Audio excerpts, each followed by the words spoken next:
Chapter 26. Summer was already past its prime, when Edgar reluctantly yielded his assent to their entreaties, and Catherine and I set out on our first ride to join her cousin. It was a close, sultry day, devoid of sunshine, but with a sky too dappled and hazy to threaten rain, and our place of meeting had been fixed at the guidestone, by the crossroads.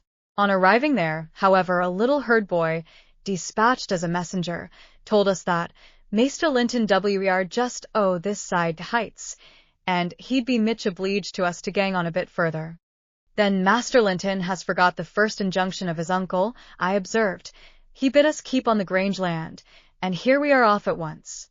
Well, we'll turn our horses' heads round when we reach him, answered my companion. Our excursion shall lie towards home. But when we reached him, and that was scarcely a quarter of a mile from his own door, we found he had no horse, and we were forced to dismount, and leave ours to graze. He lay on the heath, awaiting our approach, and did not rise till we came within a few yards. Then he walked so feebly and looked so pale that I immediately exclaimed, "Why, Master Heathcliff, you are not fit for enjoying a ramble this morning. How will you do look?" Catherine surveyed him with grief and astonishment. She changed the ejaculation of joy on her lips to one of alarm, and the congratulation on their long-postponed meeting to an anxious inquiry, whether he were worse than usual. "No, better, better," he panted, trembling, and retaining her hand as if he needed its support, while his large blue eyes wandered timidly over her, the hollowness round them transforming to haggard wildness the languid expression they once possessed. "But you have been worse," persisted his cousin. "Worse than when I saw you last. You are thinner, and I'm tired," he interrupted hurriedly. "It is too hot for walking. Let us rest here. And in the morning I often feel sick. Papa says I grow so fast." Badly satisfied, Cathy sat down, and he reclined beside her. "This is something like your paradise," said she, making an effort at cheerfulness. "You recollect the 2 days we agreed to spend in the place and way each thought pleasantest? This is nearly yours, only there are clouds, but then they are so soft and mellow. It is nicer than sunshine. Next week, if you can, we'll ride down to the Grange Park and try mine." Linton did not appear to remember what she talked of, and he had evidently great difficulty in sustaining any kind of conversation. His lack of interest in the subject she started, and his equal incapacity to contribute to her entertainment, were so obvious that she could not conceal her disappointment. An indefinite alteration had come over his whole person and manner. The pettishness that might be caressed into fondness had yielded to a listless apathy. There was less of the peevish temper of a child which frets and teases on purpose to be soothed, and more of the self-absorbed moroseness of a confirmed invalid, repelling consolation, and ready to regard the good-humored mirth of others as an insult. Catherine perceived, as well as I did, that he held it rather a punishment than a gratification to endure our company, and she made no scruple of proposing, presently, to depart. That proposal, unexpectedly, roused Linton from his lethargy, and threw him into a strange state of agitation. He glanced fearfully towards the Heights, begging she would remain another half-hour at least.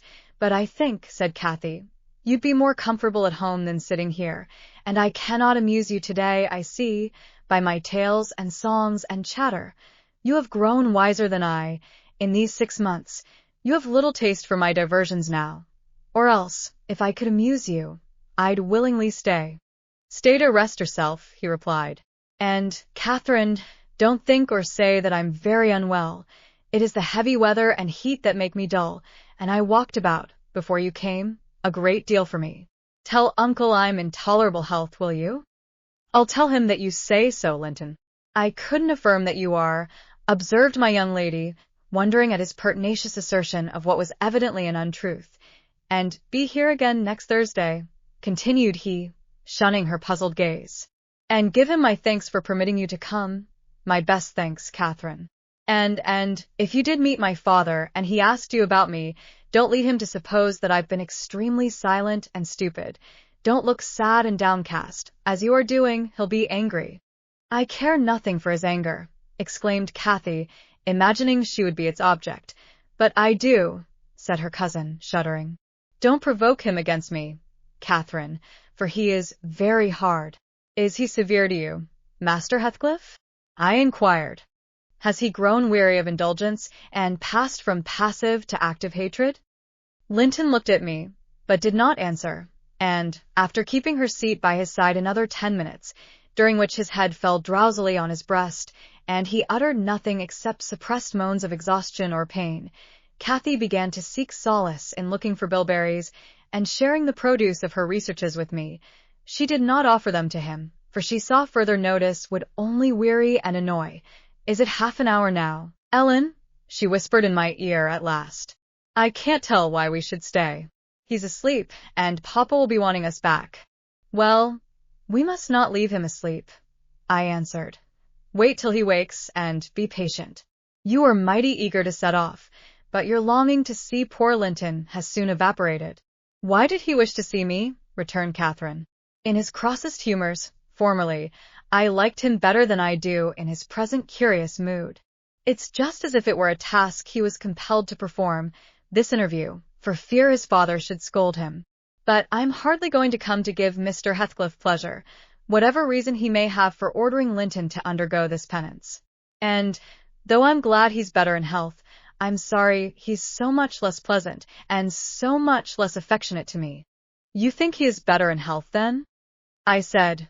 Yes, she answered, because he always made such a great deal of his sufferings, you know. He is not tolerably well, as he told me to tell Papa, but he's better, very likely. There you differ with me, Miss Cathy, I remarked. I should conjecture him to be far worse. Linton here started from his slumber in bewildered terror, and asked if anyone had called his name. No, said Catherine, unless in dreams. I cannot conceive how you manage to doze out of doors in the morning. I thought I heard my father, he gasped, glancing up to the frowning nab above us. You are sure nobody spoke? Quite sure, replied his cousin. Only Ellen and I were disputing concerning your health. Are you truly stronger, Linton, than when we separated in winter? If you be, I'm certain one thing is not stronger, your regard for me. Speak. Are you? The tears gushed from Linton's eyes as he answered. Yes, yes, I am. And, still under the spell of the imaginary voice, his gaze wandered up and down to detect its owner. Cathy rose. For today we must part, she said, and I won't conceal that I have been sadly disappointed with our meeting, though I'll mention it to nobody but you. Not that I stand in awe of Mr. Heathcliff. Hush, murmured Linton. For God's sake, hush. He's coming. And he clung to Catherine's arm, striving to detain her, but at that announcement she hastily disengaged herself and whistled to Minnie, who obeyed her like a dog. I'll be here next Thursday, she cried, springing to the saddle. Goodbye. Quick, Ellen.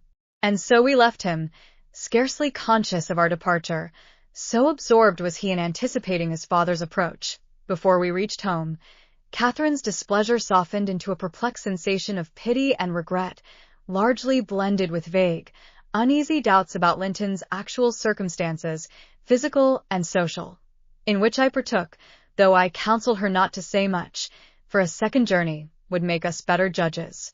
My master requested an account of our ongoings. His nephew's offering of thanks was duly delivered, Miss Cathy gently touching on the rest. I also threw little light on his inquiries, for I hardly knew what to hide and what to reveal.